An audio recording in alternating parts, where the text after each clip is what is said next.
Game in Toronto between the Toronto Raptors and the mighty Chicago Bulls, defending NBA champions and all. The Bulls only lost 10 games all of last season, as you know. One of those was to the Raptors. But I was expecting Mr. Jordan and company to be, I don't know, feeling a little bit crusty after losing at home to Miami the other evening, probably coming out breathing a little bit of fire. Well, they were, but the Raptors were also breathing fire when they hit the floor tonight as well. Some Michael Jordan fans in the Sky Dome, they are everywhere after all. And then in the first, Scottie Pippen doing the job for the Bulls as he pulls up and drains a three from long range. 9 straight points for Pippen, but the Bulls are still only up by 1 at half. Bulls open with a run. Jordan, great pass to Randy Brown for the jam, 55-48 Bulls. Then the Raptors come back. Damon Stoudemire drives baseline for the layup. Huge game for Damon. 74-72 Raptors. Stoudemire for 3, good. 83-79 Rap. Bulls try to come back. Rodman, though, is called for charging. Doesn't like the call. He's already got 1 technical on him. I guess Mike Mathis over there gives him another one and waves goodbye, and Dennis was out of the game. More on him in just a moment. Underneath, that's the kind of night it was. Carlos Rogers lost it, got it back, and got it again. The Raptors go on to win 97-89. Stoudemire, 31 points, 13 assists in the game. The Raptors outscoring the Bulls 34-19 in the fourth quarter and finished on a 14-5 run. The Bulls dropped to 17-3, poor guys, as the Raptors beat them for the second straight time at Sky Dome. The last time the Bulls lost 2 in a row was in February. And as we mentioned, Dennis Rodman was not pleased at all and had some very discouraging words for the NBA. We hope to be bringing folks a little bit later in the show after we clean it up a little bit. Anyway, Mike, before we talk about the Bulls, I've got 2 names for you concerning Toronto. John Long and Earl Cureton. They're a couple of guys, nice guys. I knew them from our Detroit days, played with Isaiah Thomas. 40 and 39 years of age, respectively. Long even hit a game-winning shot last week. And my question to you is, why the gray revolution in Toronto? What's going on up there? Well, Fred, I think the thing that's happening is they have 2 guys with a lot of experience. Cureton with 2 championship rings, and John Long, a guy with a lot of experience and leadership. And these guys are both in shape. See, both of these guys played last year in Argentina, and both were preparing to go with Magic Johnson and play over in South Africa. So the opportunity came to play these guys and give them a chance. And they're coming through. So Isaiah Thomas is pleased, and they're providing some leadership for this young franchise, and that's the thing a lot of franchises need. And they're good, solid ball players. Yeah, John is actually Terry Mills' uncle. Right. I got to ask you, when do you leave? Oh, yeah. You know, I asked Joe Toole if he would be my personal trainer. He thought about it and said, no. Let's welcome Phil Taylor. Hey, Phil, how are you doing out in San Francisco? Phil Taylor of Sports Illustrated. Phil, anything to the rumors that Denver is now courting and sparking Phil Jackson of the Bulls? Well, Fred, I think there may be something to it. This is going to be a very intriguing story that's probably going to be talked about all season long. The word is that Denver may start over. They may clean house, fire Bernie Bickerstaff and the interim coach Dick Motta, and go after Phil Jackson at the end of the season to take over as coach and general manager. It would make some sense. Jackson is from Montana. He'd be closer to home. He has a daughter at the University of Colorado. And so that's something that could very well happen. Now, that intimates that there may be some sort of ownership change in the wind out there. Is that a possibility? That's also true. The really interesting thing about this is that Nike is said to be interested in buying controlling interest in the company that runs the Nuggets. And when you think Nike, you think Michael Jordan. Both Jackson and Jordan have only 1-year contracts with the Bulls. And so the possibility does exist that we could be seeing both those guys in Denver with the Nuggets next year. After all, Nike does rhyme with Mikey, doesn't it? Anyway, Phil, stand by. We'll get back to you in just a moment. But right now, we want to get back to tonight's action.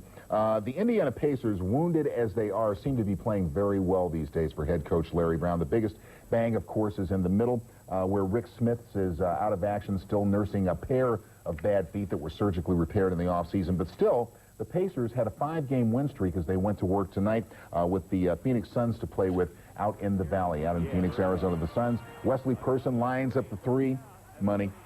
Suns by 14. They're running away and hiding. They haven't been able to say that much this season. Now, Danny Manning, working on Derek McKee, hits the hook and gets hacked in the act. And that's kind of the way it went for Phoenix tonight. KJ, Kevin Johnson, that's that foot speed he did not have last year. So he gets past Reggie Miller for the layup. Suns by 17.5. Reggie Miller shot off Michael Finley with the outlet to the streaking Johnson for the layup. Tell you what, when he's on, he's one of the best there is out there. And Larry Brown can merely put his head in his hands and wonder what in the world is going on as they get pounded by the Suns, 106-93. Could be kind of a message game for Phoenix, which is looking for some kind of spark to get them going. Mike, Larry Brown, terrific coach. We all know that. But tell us how he has managed to work around the absence of Smith in the middle. I know they got pounded tonight, but they've had some success. They certainly have. Dampier has done a good job in the middle, but the key, Fred, I think, has been in the backcourt, the guards. Look at the first 11 games. Of course, they went 3-8. Last 5 games, they're 5-0. They were scoring 89 points per game, now 103. Of course, their defense is doing much better, too. But I think the backcourt, where Travis Best is taking over for Mark Jackson and where Jalen Rose is being a new system he's having to learn. But they're doing a good job of bringing it together now, except for tonight. Yeah, except for tonight, of course. On the other side of the ball, Phil, the Phoenix Suns have now 4 wins, more problems than we might have time to deal with tonight. A few weeks ago, we talked about some possible moves they were trying to make. Anything happening on that front? Are they any closer to pulling the trigger?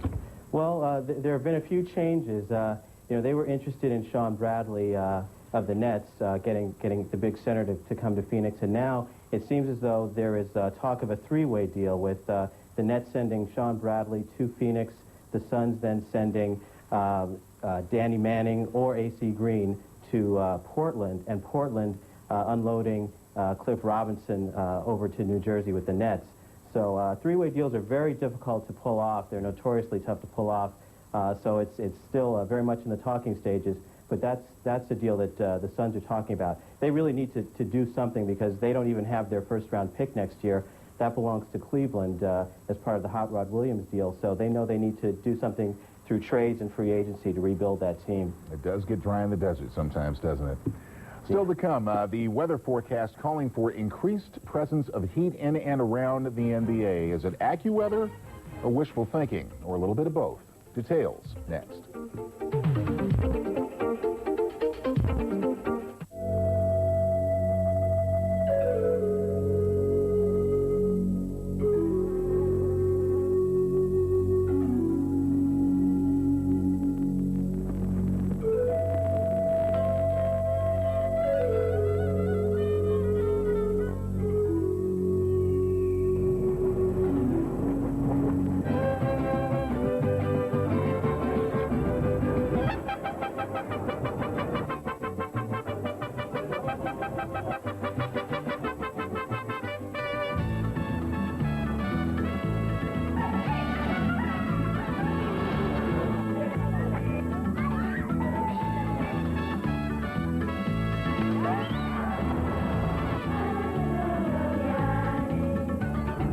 Sights and sounds of Mexico, one of 210 countries and territories where you can watch CNN International.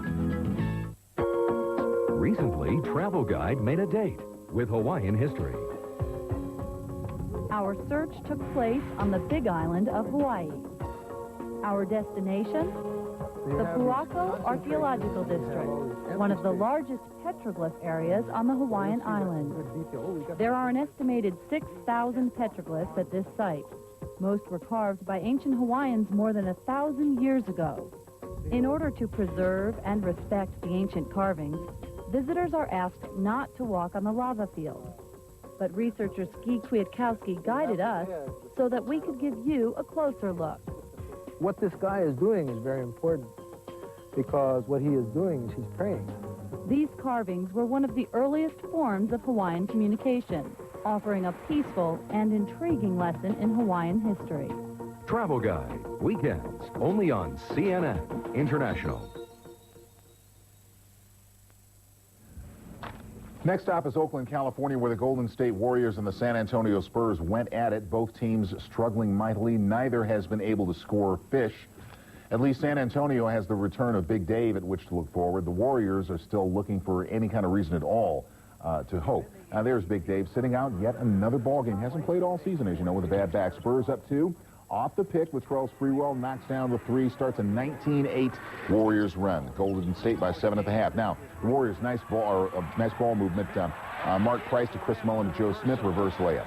Then Smith with the block, and they push it ahead quickly in transition. The Spurs fail to get back. Price, Mullins, Sprewell for the jam. Just a defensive breakdown on the Spurs part in their transition defenses. The Warriors get up 15 and go on to win 114-88. Wow, the Warriors snap a 2-game losing streak and hand the Spurs their 10th loss in 11 games. Spurs have only scored 100 points 3 times this year. Bad numbers, Mike, for this team. One of your old teammates, though, has found a home in the Alamo City, playing for the minimum after spending last season in Greece. Dominique Wilkins averaging 20 points a game. He's still got it. A little something left, huh? He still has, Fred. No surprise. You know, when he was in Boston, he said, Stinger, all they got to do is give me the ball in the minutes. And now he's getting both, and he can still do it, Fred. They're looking for him. As you look at his minutes, over his career, he's averaged a little over 36. He's getting 35 now. His points over 20 per game. And look at that rebounding. He's always been able to focus and say, I need to rebound a little better or play a little better D and absolutely get it done. But look at the legs. That looks like a young Dominique. So he's still running the floor. He's shooting three-point shots, and he's rebounding. And they're setting themselves up for a good situation, Fred, when David comes back, because now they know they have another go-to guy in Dominique. Still got the hops, too, a little bit. He can still try to get up a little every once in a while, anyway. His brother's still in the league, too. Now, back to the Bulls' loss last night. The Chicago Bulls, or perhaps we should say the Miami win in Chicago. What a way to spend a Saturday night. You're playing a team which had whipped you 7 straight games, including the 3-game sweep in the playoffs, as the hosts were on their way to the NBA championship, as we all know.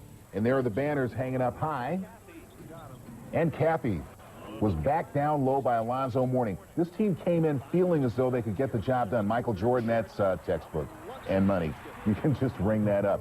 Michael Jordan doing all he could to keep his team in the game, but at times it seemed as though he was playing by himself. Beautiful one-on-one move there. Dan Marley in his face, but Michael Jordan was feeling it and feeling pretty good about it. Here's Hardaway kicking it back out to Dan Marley late in the ball game, and that was it.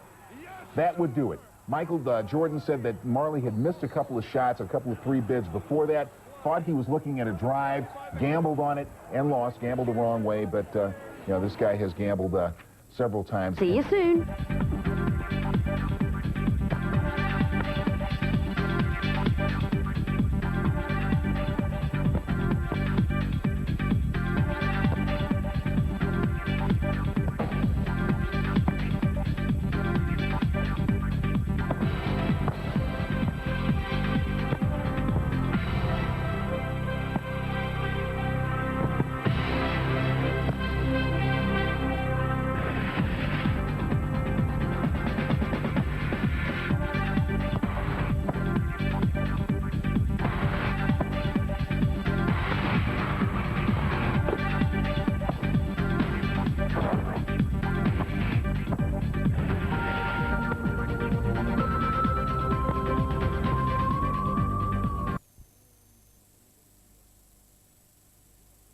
Defensive end have been obvious. During part of the recent franchise record winning streak, the Heat held opponents to under 84 points per game, an improvement of over 11 points per contest from last season. When you practice every day on defense, it's definitely on your mind, and it's, you know, that's the cornerstone to our whole game, is we play good, tough defense, and then hopefully our offense is generated from that. After the NBA voided Juwan Howard's contract with the Heat, the team moved quickly to add talent to their roster. They signed Marley, a player many felt was on the downside of his career. But Marley is among the NBA's leaders in minutes played. He has been thriving despite, at age 31, playing over 40 minutes per game. He's in good shape. He's mentally prepared every night. He's in physical great shape. He just, you know, he just amazes me how he could do that. Whatever it takes. Some night it may be scoring, other nights, you know, every night's going to be defense. I try to rebound, just to be a guy out there, gives the team a lot of energy, a leader on the floor as far as my effort. Another low-profile free agent, P.J. Brown, joined the Heat in the offseason. Brown has played well since taking over a starting forward spot when Kurt Thomas went down with an injury in mid-November. It was an opportunity for me to come in and help the team and try to provide a little spark. And defense is what got me into the league. It's my bread and butter. It always has been. It's no secret. I mean, everybody in the league, you know, knows that. And, you know, coming here with Coach Riley, I mean, he's a defensive-oriented coach. It's kind of like a perfect marriage for me.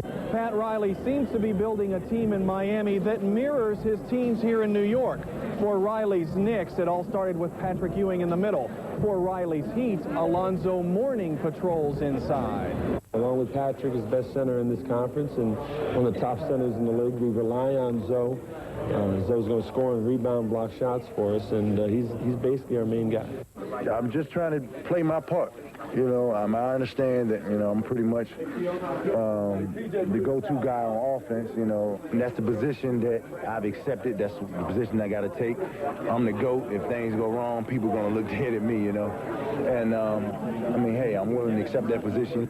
Mourning and his teammates know this is a marathon and not a sprint. This franchise has finished over 500 just twice in its history. As he did with the Knicks, Riley is relying on an 8-man rotation, and it remains to be seen if Miami can keep up the defensive heat over the course of a long season. In New York, Mark Morgan, CNN Sports. Mike, the Heat's playing with a little bit of attitude right now. 4th game in 5 nights. They beat Chicago. They had just lost to New York, which Riley must not have liked. Right. They seem to be playing with a lot of character right now. Yeah, they certainly do, Fred. They've adapted to Rileyisms, like not helping opponents up off the floor when they fall down. But now they play very tough, competitive games. And look at this game right here in the low post. You see Larry Johnson, who's learning the old Knicks way of playing very physically and throwing a punch there, not maybe totally characteristic of the Knicks, but throwing that punch there. But the rivalry is on. The heat is on. That rivalry, of course, Miami #1 in that division and the Knicks #2, but it's very characteristic of a Pat Riley, very physical, very good defensive team, and the Heat are a very good team now. A little nastiness involved there. And Phil, out in San Francisco, the Juwan Howard thing, it seems as though Pat Riley's gotten over that a little bit. Yeah, it seems that way. You know, one thing he did was get Dan Marley, the guy who hit that game-winning shot against Chicago, would not have been a member of the Heat if they had been able to keep Juwan Howard. But he's obviously in a pretty good mood because he was at at Dan Marley's restaurant in Phoenix the other day. They gave him a meal on the house, but he left him a pretty nice tip, $200. Yeah, that's not bad. For Pat, that's not bad. Anyway, we'll take a break. Thanks, Phil. When we come back, we'll see the Timberwolves in action at L.A., the Orlando Magic, all kinds of good stuff, plus some lively discussion on illegal D. Stay with us.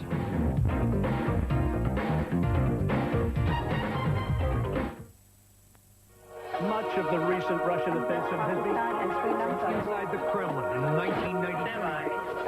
Journalists are part of the community that they are reporting on. It's not possible to be removed from what is happening all around you. I grew up in this country. I lived through the years of immense political turmoil that took place here. This isn't the type of country that you cover by popping in and out. We cover the story day by day. And the only way that we do that is by living here. Rogers will be in 6. Come on and go. CNN can slam up a satellite dish faster than anybody else in the business. We do it every day in Bosnia, in Africa, and in the Middle East. And when the CNN satellite dish goes up, the world is eyewitness to history. CNN International is constantly covering the story as a breaking story. It isn't just about speed, it's about knowledge. It doesn't do us any good to be the first with the story if it isn't right. The destruction of the Babri Mosque by a mob of Hindu militants in 1992 was a watershed in modern Indian history. Reporters and cameramen were attacked by the mob, yet CNN was the first to provide the world with pictures of this dramatic event. It's no secret that the world's leaders watch CNN in their offices and in their homes almost 24 hours a day. They watch us to keep up on what's happening in the world, and they watch us to see how the media is treating a story that may affect them. From the Amazon rainforest to the urban jungle of Sao Paulo, CNN has brought Brazil to the world. News stories from parts of the world you just don't see elsewhere. This is CNN's greatest strength.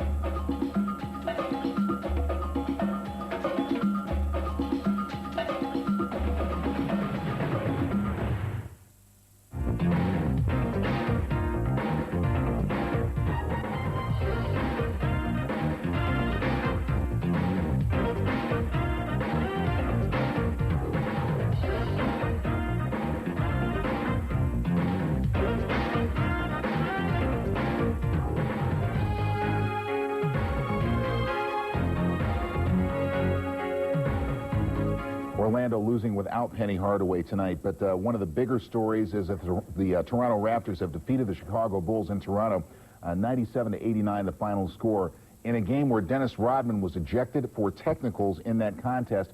Afterwards, a scathing tirade against the league and officiating. This is part of it, a toned-down version. It's ridiculous. It's really ridiculous. When you sit there, I do this. I mean, you can't do anything. I mean, it's sad. It's really sad how this league has turned out to be. You know, David Stern's got all these referees, and the girls got these referees wearing diapers. They can't be mans themselves and make a call and stand up for themselves. I can't believe that.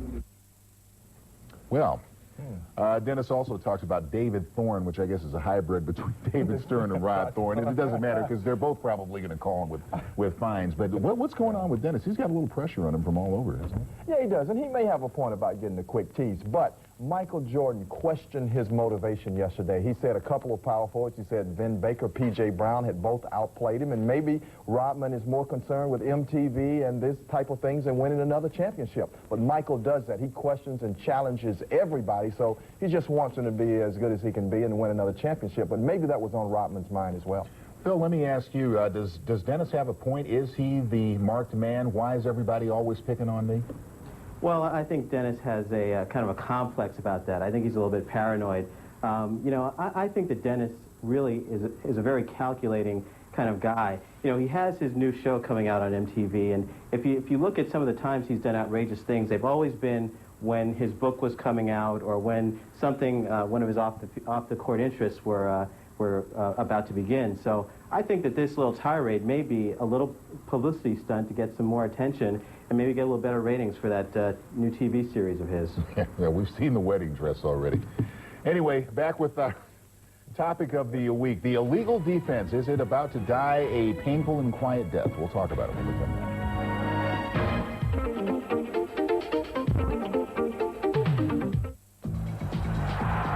Nobody covers all the action. Nobody gives you all the scores. And nobody reports the story like World Sport.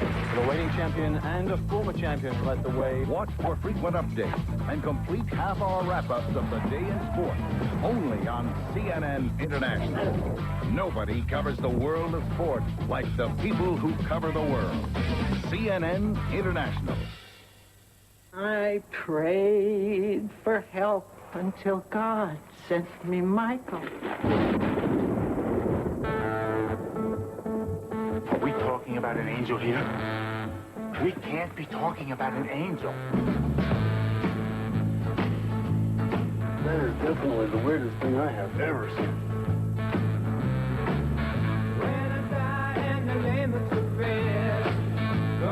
What kind of angel are you? Michael is an archangel. He battled Lucifer and threw him out of heaven. Well, that was a long time ago. So I grabbed Beelzebub's blue tongue in my fist. Oh, man. Who's Beelzebub? Beelzebub is Satan. Oh, Satan. I just thought, Halos. yes, Inner light. yes. I'm not that kind of angel. Michael. Rated PG. Your second best scorer on the year. And illegal defense. The call on Miami, so a technical foul. Their second warning of the night. 2:31 left, first quarter. The Heat. The upturned palms indicating another illegal defense call. And what did we do? Well, it may be the last you ever hear that in the NBA. Illegal defense, maybe it's a thing of the past.